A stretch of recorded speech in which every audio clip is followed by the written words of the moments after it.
second or two.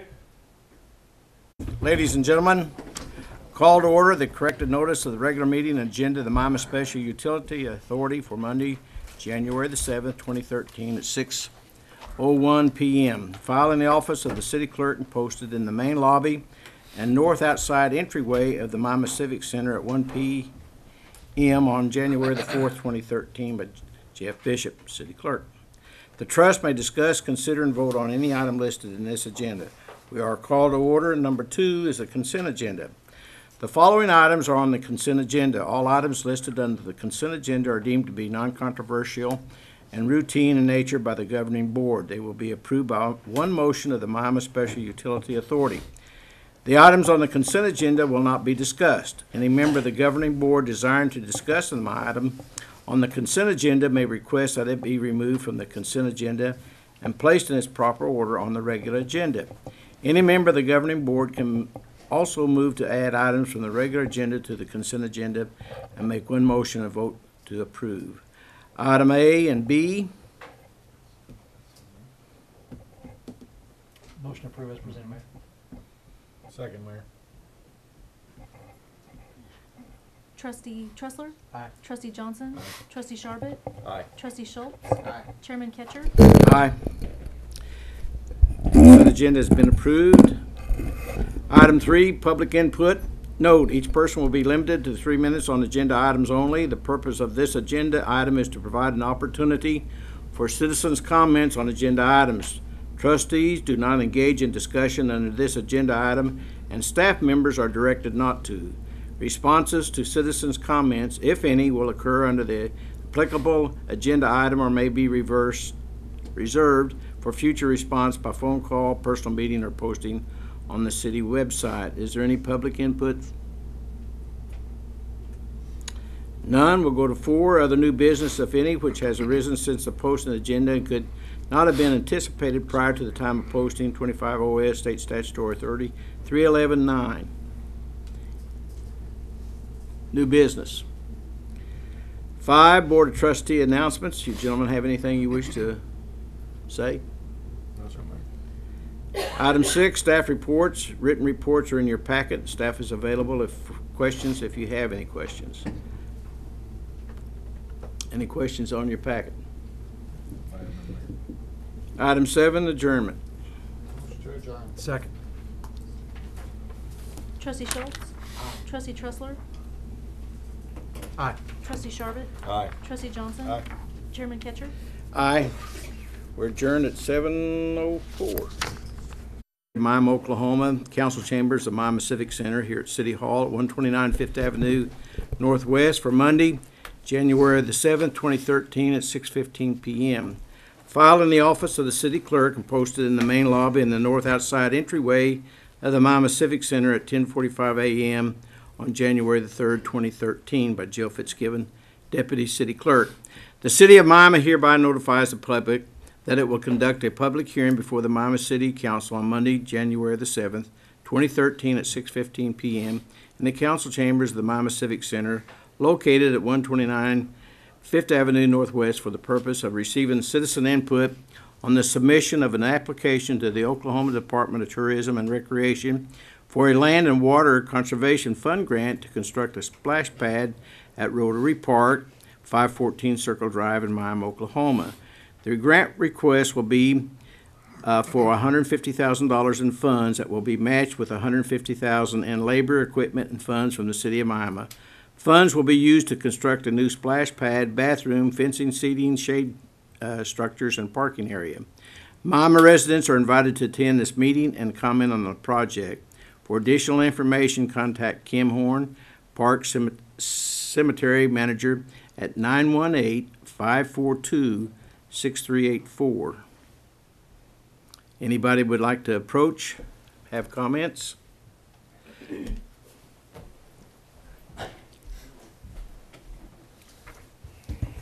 Thank you, Mayor. I'd like to introduce myself. I'm Brian Forster.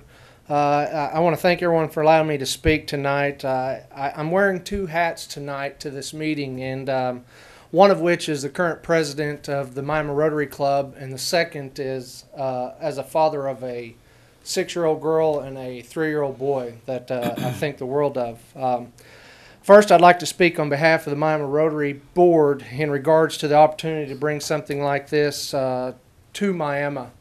It's been well over 5 years since we have participated in doing a community project, last of which was the walking track, as most of you know, over by the college. I have visited with Kim and Amanda Davis in regards to a splash pad and the support that we have towards getting something like this moving forward.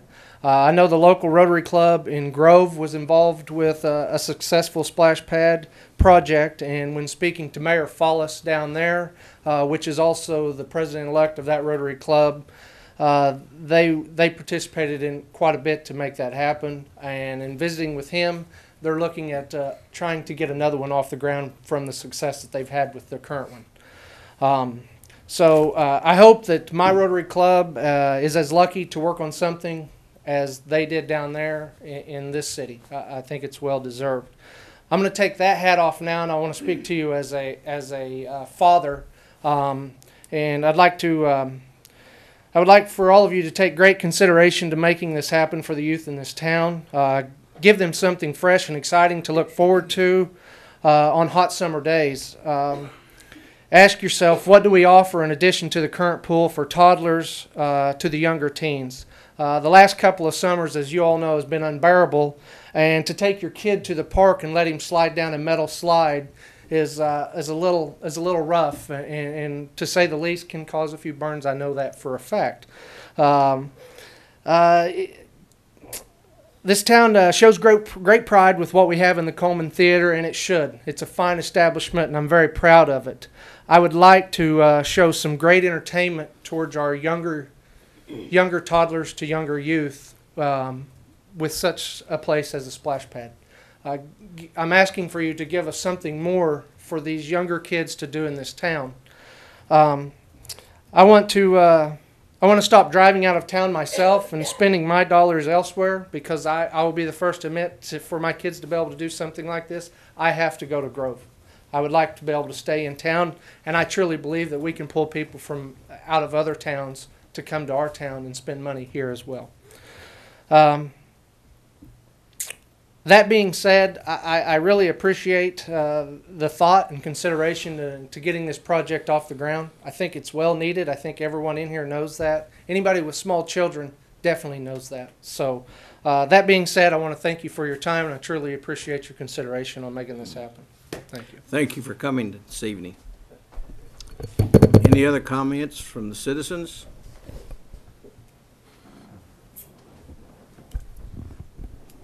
Your Honor, for the record, we did receive one written comment from a Garrick Staggs. That comment is in your packet, and staff would submit that for inclusion in the record. Okay. Thank you, Jeff.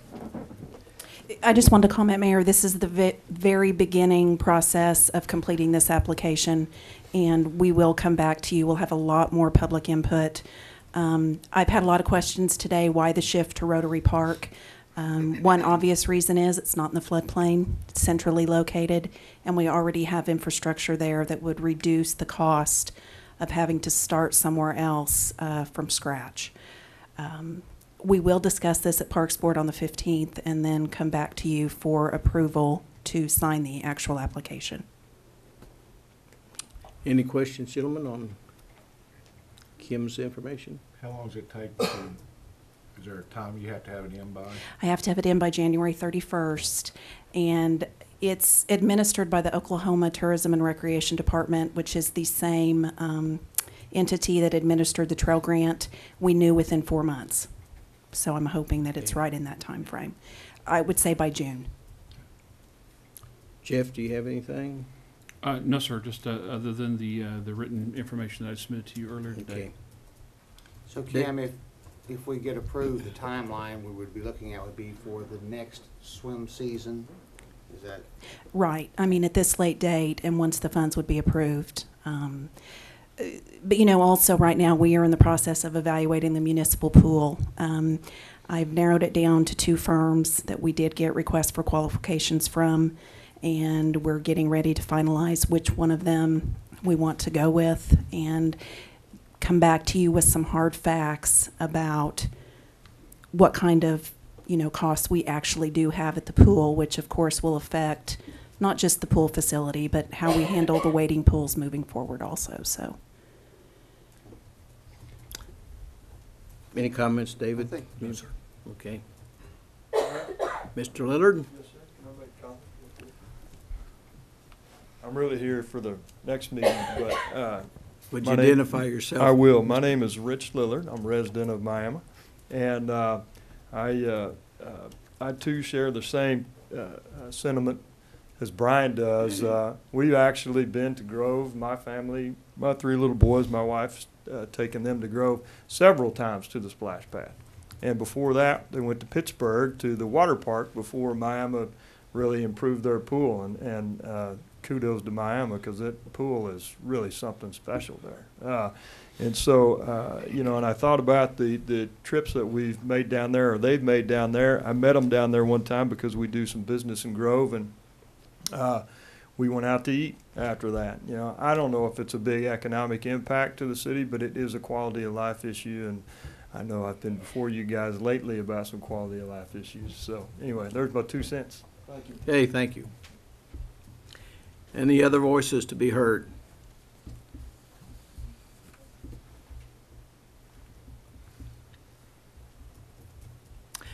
And that will close the public hearing on the grant application.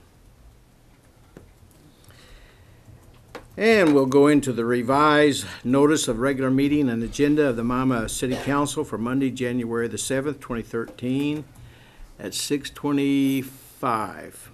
Filed in the office of the city clerk and posted in the main lobby in the north outside entryway of the Miami Civic Center at 1 p.m. on January the 4th, 2013 by Jeff Bishop, city clerk. We're called to order. If you would please rise, we have Pastor Rick Longcrier here to do our prayer. Remain standing. We'll do the Pledge of Allegiance. Let's pray together. Father, it is always a privilege to come and pray for our city and to pray for these city leaders. And as I've prayed many, many times, I pray that you continue to give them wisdom. I know that 2013 is going to be like most every other year in some ways, but it will also have its unique challenges and things that we must handle as a city, and only you know what lies ahead. So, Father, we ask that you would just continue to bless our city, and Father, may you continue to bless our nation, and may you give these city leaders the wisdom that they need, and may we follow where they are leading. In Jesus' name, amen. Amen. Pledge allegiance to the flag of the United States of America and to the republic for which it stands, one nation, under God, indivisible, with liberty and justice for all. Thank you, Pastor. Item 5, citizens' input.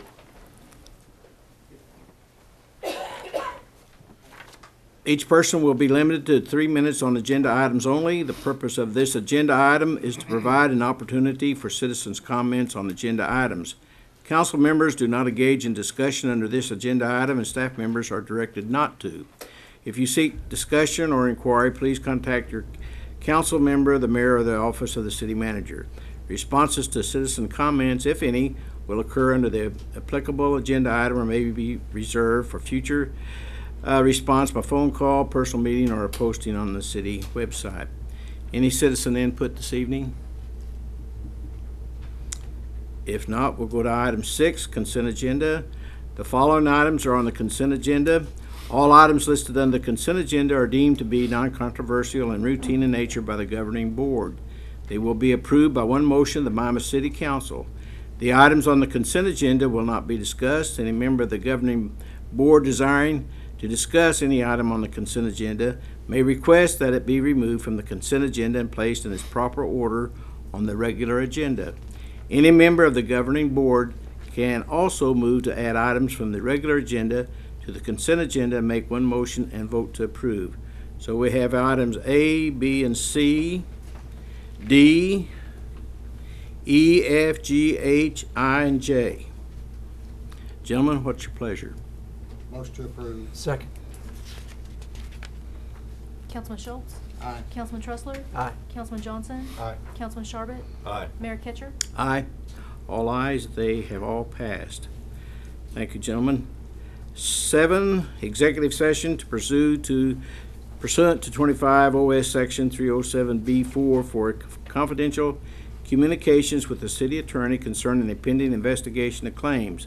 If the public body, with the advice of its attorney, determines that disclosure will seriously impair the ability of the public body to investigate and respond to the claims in the public interest, and he recommends that any motion to enter executive session include a determination of the same. The matters under investigation are the following claims. A is man claim for injury sustained after stepping into an open water meter can. B, McGinney claim for vehicle damage attributed to city-owned street sweeper. Make a motion, Mayor, to move into executive session. I'll second, Mayor. Oh, we need to. You'll need to, Based on the determination, Oh, yeah, I'm sorry. mhm. Based on the determination, where's my phrase? That disclosure, third line. Okay, based on determination that disclosure will seriously impair the ability of the public body to investigate and respond to the claims in the public interest. That's it. Councilman Tressler? Aye. Councilman Johnson? Aye. Councilman Schultz? Aye. Councilman Sharbit? Aye. Mayor Kitcher? Aye. We're in executive session at 6:29. In regular session now. Do you need a time on that? Sir, you need to, motion. actually need a formal motion Okay. to go back into open session. Okay. All right. Item 8, settlement authority for, No, Mayor, I'd make a motion that we return to, leave executive session and return to our regular meeting. Second. Okay. Councilman Tressler? Aye. Councilman Sharbit? Aye. Councilman Schultz? Aye. Councilman Johnson? Aye. Mayor Kitcher? aye. We're out of executive session, back in regular section.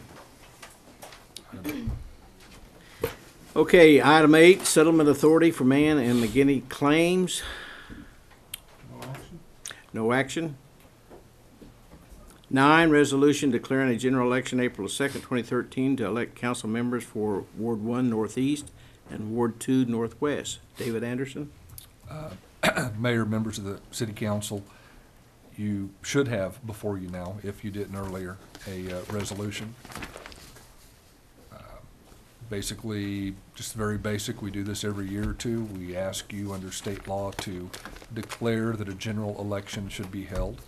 In this case, we ask you under state law to declare that it will be held pursuant to the charter amendment from about a year ago that was approved by the voters on the first Tuesday in April. The resolution also sets the filing period, which is set by state statute, and it provides other materials such as the qualifications to hold office. These are general elections that are nonpartisan, and they are for 3-year terms for persons to serve as city council members for Wards 1 and Wards 2. If you approve the resolution, it will be forwarded to the Ottawa County Election Board, which would then conduct the election. Motion to approve. I'll second, Mayor. Councilman Schultz? Aye. Councilman Johnson? Aye. Councilman Tressler? Aye. Councilman Sharbit? Aye. Mayor Kitcher? Aye. Item 10, authorized mayor's signature on Fox Lawson and Associates, a division of Gallagher Benefit Service Incorporated, FLA, job classification and compensation study proposal. Jeffrey Bishop. Thank you, Your Honor. This is a follow-up on the recent action the council took to authorize a formal pay for performance system, as you recall, and as outlined in the background agenda in your packet. There were 4 components of that. One of them is a market analysis, which requires a biannual survey of the market to assure that our salary ranges are in compliance with the market. I have used Fox Lawson for this work for many, many years. I can't think back when. They're based out of Colorado, but they actually operate out of multiple locations. They have been acquired by Gallagher Benefit Services, which ironically actually has an office now in Miami. So I've asked Richard Lillard if he would come and give you a little overview on Gallagher Benefit Services, because it's the first time in my career I've been able to say that Fox Lawson is actually a local company. So without further ado, Mr. Lillard. Thank you, Mr. Bishop. We are local. We're going to be very local to you all here. In about 2 weeks, our office is going in right next door in the new building here that used to be, I think, a laundromat at one time, and then a Chinese restaurant, and Mr. Smith's fixed that up, and we're going to take 1,000 square feet of it. We've been officing here under the Richard S. Lillard Company for a number of years, and last March we merged with Gallagher Benefits because, frankly, because of PPACA and all of the regulations that have come down from that, and the compliance issues that are out there. And frankly, we had a nice, successful little company, but we needed those resources there. So we do health insurance, life, group health, group life. We do flex accounts, 401ks. We're the largest producer for 403Bs in the state. We're the largest agency in the state. We're the 4th largest in the world, and I think we're the 2nd largest in the United States. So compliance is something that's big. That the reason why we joined Gallagher, they actually tried to merge with us a few years ago, and we declined. But when the legislation was coming down and it was apparent that that was going to happen, we knew that we needed some help in those areas. So we have lots of resources, and uniquely one of those resources is Fox Lawson and Associates there. So which they're part of Gallagher, and they've been doing that type of work for over 20 years now. They do the city of Edmond. They've worked with them. They worked with Oklahoma City University, the Oklahoma Public Employees Retirement System, and the Oklahoma Teachers Retirement System. And a gentleman by the name of Bruce Lawson, when I contacted him, he remembered Jeff from Coos Bay, and so it's been a good working relationship, and I'm impressed with what they can do, and we're glad to be able to offer that as part of our package there too. So, Your Honor, just a quick overview of what the project would do. Basically, in addition to surveying and creating salary ranges for the city, they will also review every job description, and we basically are going to look at probably rewriting all of our job descriptions so that they're in compliance with all current regulations. That's where the lion's share of this cost is. Staff is requesting tonight authorization on a not-to-exceed basis of $35,000 for this study, even though the estimate, as you can tell from your packet, is estimated at $27,000. Each year when we renew this, or each biennial renewal, it'll be much less than this because we won't be doing the job description work. Gentlemen, any questions? David, you have anything legal? No, Your Honor. Okay. Make a motion to approve, Mayor. Second. Mayor Kitcher, did you second it? Second. Okay. Councilman Tressler? Aye. Councilman Sharbutt? Aye. Councilman Johnson? Aye. Councilman Schultz? Aye. Mayor Kitcher? Aye. That is passed. Item 11, Central Avenue Bridge Change Order Number 2 for Project STP 1588182 UR. Mr. Jerry Clements of Jacobs Engineering. Good evening, sir. Good evening. I'm Corby with Jacobs. I'm not Jerry. Jerry Okay. wasn't able to make it tonight. In short, the change order that's on the agenda there is to add about 200 tons of TBSC, which is gravel that's used to maintain accessibility for commercial drives, residential drives. I think the total amount was $4,400. This item is usually a standard item that's on the plans on just about any project that you'd run across. So it wasn't on this project, and we had an instance back at the middle part of November.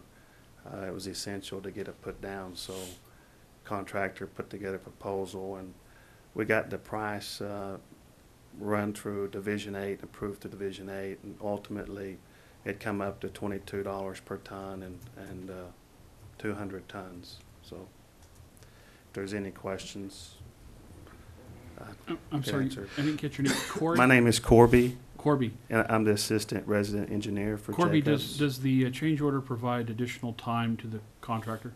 No. Could you give us an update on the project status and where they are from a contract standpoint? Yeah, they're about, I think, 49 days over the contract time, which is $750 a day LD. The contract was up on the 19th of November. They have about 30 days worth of work remaining between the curb and gutter, sidewalk, asphalt, some subgrade repair issues, and some tie-in miscellaneous stuff, and then obviously some sod.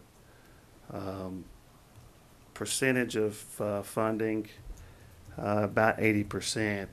We don't have any other overruns or any major underruns on the financial side of that. So So it's your that- anticipation that they'll be done in 30 days, is that with the major work, with the major 30 work? to 40. So substantial approximately. completion within 30 days? No, it'd probably be 60 for that. 60 days for standard? It's 30 days for the majority of the work, barring any excessive So weather. 109 days over contract? Right. This is standard for the contractor. We've seen this on several jobs that we administer for the department. And what has been their track record on remitting liquidated damages? They haven't been very well with mitigating that. That's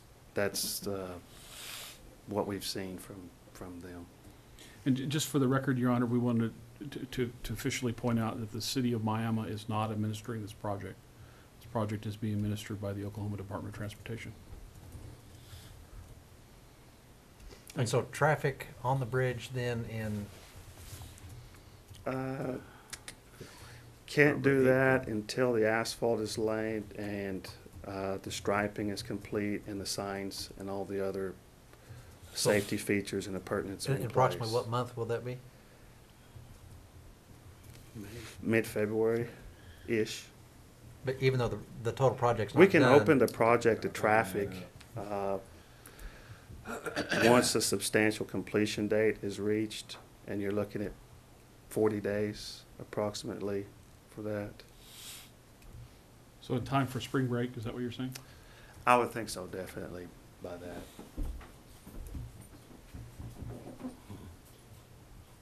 All the other test results, subgrade, density, pavement foundation, concrete results, bridge deck, air, temp, slump, all that stuff is within tolerance. Now, my understanding is that there were some strength test issues on one of the columns. Has that been resolved? It is accepted under the, with the understanding that the contractor would take the percentage that they failed as a deduct. So the strength of the material was 98% of what it was required to be. Structurally, that's not incompetent, but they wouldn't receive full pay for 2%. They'd take a 2% deduct on that pay item is what it would be. If they bid $100 per yard for the concrete, they'd get paid for 98 of it. Just as a sidebar question, is this the first project you've done with ODOT? Jacobs Engineering? No, You've done a number of projects with ODOT? yes, Would you characterize the Oklahoma Department of Transportation as one of the premier transportation agencies in the state of Oklahoma? yes. Thank you, sir. Further questions, gentlemen? I do. Go ahead. Who would pursue LD on the contract for performance completion date? As a residency, we will administer that when it's all done. And on the last estimate, the final quantity change order, and that's a formal acronym that is applied to the very last estimate. Once the quantities on the job are audited, the LDs are also assessed. So in other words, there's essentially So funds there- held back. Yes, there will be in essentially a negative last estimate.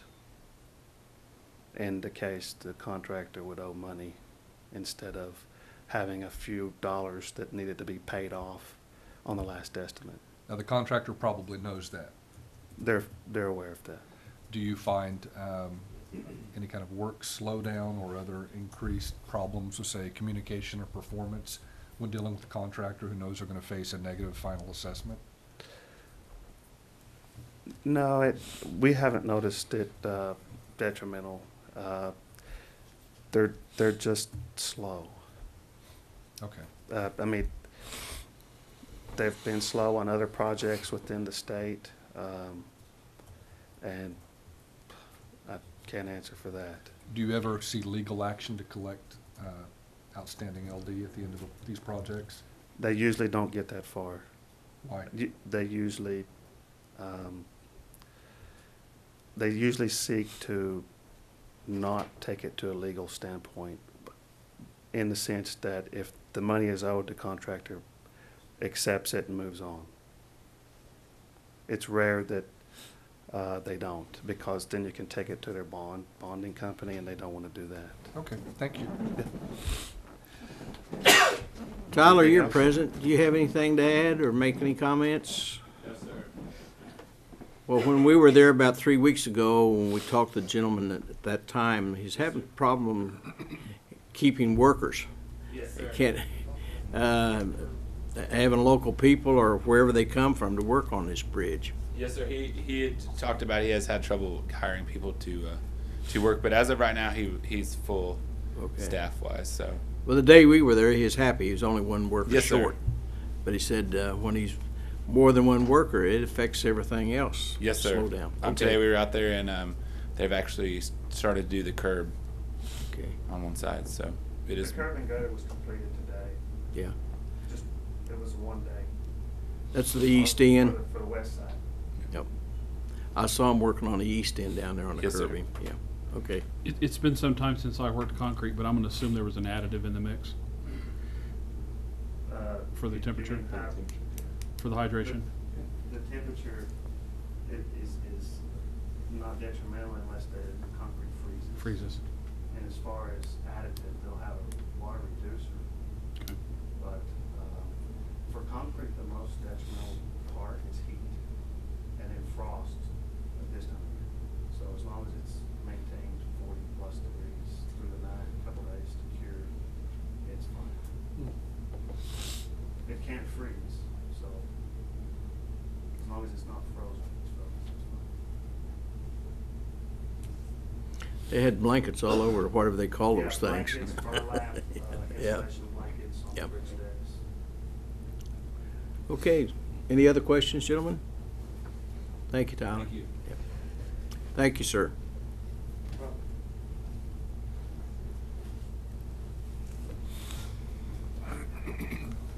Well, on number 11, gentlemen, what's your pleasure? So we're being asked to approve the change order. Yes. $4,400, Motion to yes. Second. Councilman Schultz? Aye. Councilman Sharbit? Aye. Councilman Tressler? Aye. Councilman Johnson? Aye. Mayor Ketcher? Aye. All ayes, that is passed. Item 12, approved mayor's signature on contractual agreement with the Horsemen's Association to lease the horse barn at the fairgrounds once association has signed and returned The contract. their contract, I guess. Just Kim Horn? briefly, Mayor, a copy of the contract is in your packet. Previous to the '07 flood, the city of Miami entered into an agreement with the Horsemen's Association for the barns that were there. This barn has been in operation since May of last year. It has been run by the city. And the Horsemen have expressed interest once again to take over the running of that barn and to lease it from us. This contract is similar to the contract we had before. I have reviewed it with the city attorney. Added a few things to this one. One of them was that all of the Horsemen's Association members would be in current standing with us on any outstanding billing at the time that this would be signed. Also added a clause that due to flooding, if we notify them that we will be shutting off electric to the barn, that they will have 8 hours to remove all animals from the facility. Also visited with Mark Hill. We have a city water truck that permanently stays at the fairgrounds that is used to maintain the track. And as long as the individuals that are specified in the contract sign a liability release, use it for the purpose it's intended, they would be covered, and they can continue to use that vehicle to help maintain the track. And J.R. Redden is here from the Horsemen's Association with any questions. Obviously, it's included. They would have to provide the required insurance at the time of signing the contract, and this contract would be for a year. I believe it's a minimum $1 million liability. Yes, Right. it is. Further information on, No, I do not, Mayor. The benefit to us, it becomes a utility revenue generator. They will pay their own utilities. We will no longer have to supply a porta potty, which cost us almost $1,000 a year at the barn. And they will take care of maintaining and disposing of their own animal waste, and the city of Miami will continue to provide the sanitation service, obviously another revenue generator. They will also maintain the area around the barn, mow and weed eat, and maintain the area inside. So it will cut down on the resources that we currently have. Any further discussion? JR, do you have anything that you'd want to include? How are you this evening? Hi, I'm James Redden, and everybody calls me JR. Horseman Association has had the barns out there for probably 70 years, I think. And I've been doing it about 29 years, and I'm president now. They elected me president of the Horseman Association. We would love to be able to take it back over and maintain it and operate like we used to. So if we could get all your support, we'd appreciate it. Any questions of JR? Make a motion to approve. Thank you, guys. Thank you for coming in. Councilman Sharbit? Aye. Councilman Schultz? Aye. Councilman Tressler? Aye. Councilman Johnson? Aye. Mayor Ketcher? Aye. Item 12 has been approved for the Horsemen's Association. Item 13, cemetery rate ordinance. Kim? This is more a housekeeping issue. No rates are changing. The rates that are listed in our ordinance, when there was a change made in policy by the Parks Board in 2004, it was not followed through and updated in our ordinance. So basically just asking you to approve that, to place it into ordinance form, which are the rates that we currently do and have been approved by the Parks Board. If there's no further discussion, I'd make a motion to approve. Second. Thank you. Who seconded it? Councilman Schultz? Aye. Councilman Tressler? Aye. Councilman Johnson? Aye. Councilman Sharbit? Aye. Mayor Ketcher? Aye. 13 has been approved. 14, employee incentives for participation in the health and wellness fair, health assessment and profile. Nancy Wells. Good evening, Councilman. In your packets, there's been a request. Each year we try to come up with incentives that would incentivize our people, our employees, to participate in the health and wellness fair. And we believe that we've put together a good package this year. There's many benefits that to the organization for the employees to participate. We are self-insured, and so it benefits us to find some of the medical problems that may be going on with employees. So this year we asked that you would approve 4 hours paid time off for the employee that participates. We have some employees that pay for dependent coverage, so that's to our benefit also to for the dependents to participate in this. So we would like to offer an additional 4 hours time off for any covered adult, which is 18 years of age or older. We have a $500 deductible, and we would like to, for those that participate, would like to lower that to $250 deductible. And last year, we tried to think of an incentive that would create teamwork within each department.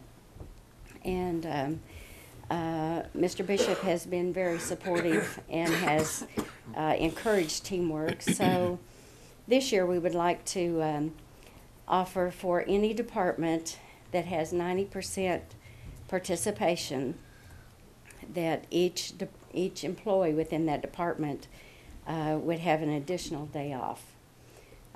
We feel like this would create team spirit and teamwork, which we would ultimately benefit because we are self-insured. So I have talked to our third-party administrator about this, and he is very supportive of Miami's efforts to have an increased participation in these type of fairs.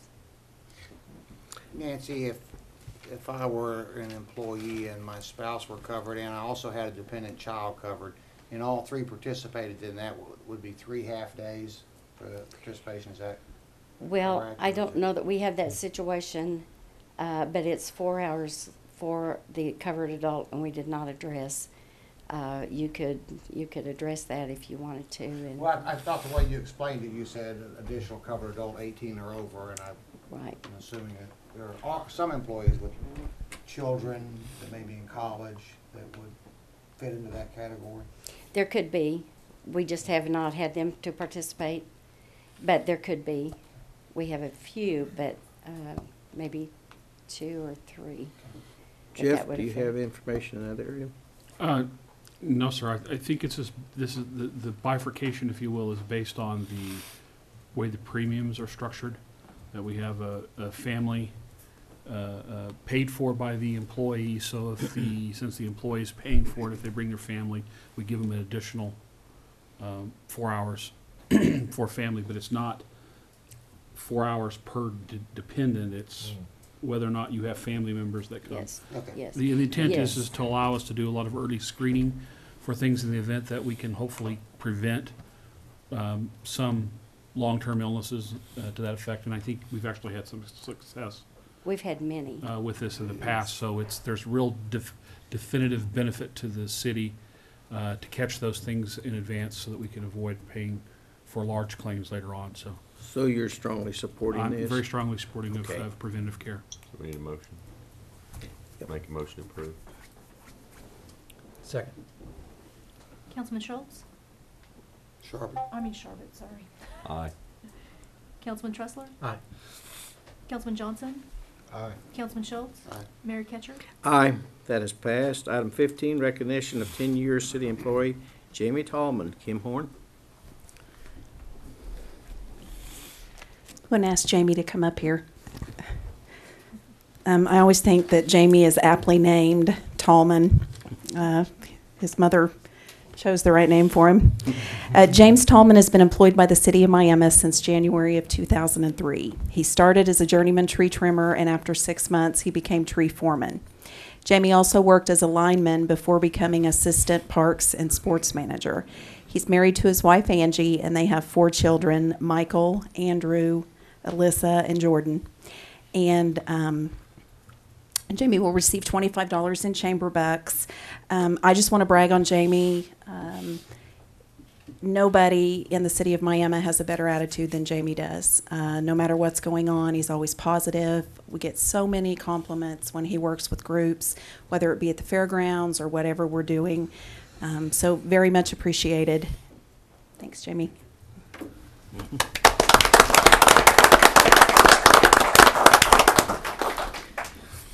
Nicely done, thank you. Thank you for your service. Item 16, nomination by acting NEOA&M Athletic Director Dustin Grover of Dale Patterson to serve as his delegate on the board of the Miami Community Facilities Authority. Jeffrey? Yes, Your Honor, this is just a housekeeping matter. We didn't anticipate we would have this issue so fast off the bat with this new trust. But unfortunately, when we appointed the ex officio members, we did it by their offices rather than by name. And because of Mr. Patterson's retirement, NEO has decided that they still would prefer to have him as their delegate on the board. So we have the recommendation from the acting athletic director, Dustin Grover, to designate Dale Patterson to serve as his delegate on the board of the Miami Community Facilities Authority. Motion to approve, Mayor. Second. Councilman Johnson? Aye. Councilman Schultz? Aye. Councilman Tressler? Aye. Councilman Sharbit? Aye. Mayor Kitcher? Aye. That has passed. Item 17, reappointment of Jeff Birdsong to the Miami Industrial and Public Facility Authority Board, expires 12/16/2016. Motion to approve. Second. Councilman Schultz? Aye. Councilman Tressler? Aye. Councilman Sharbit?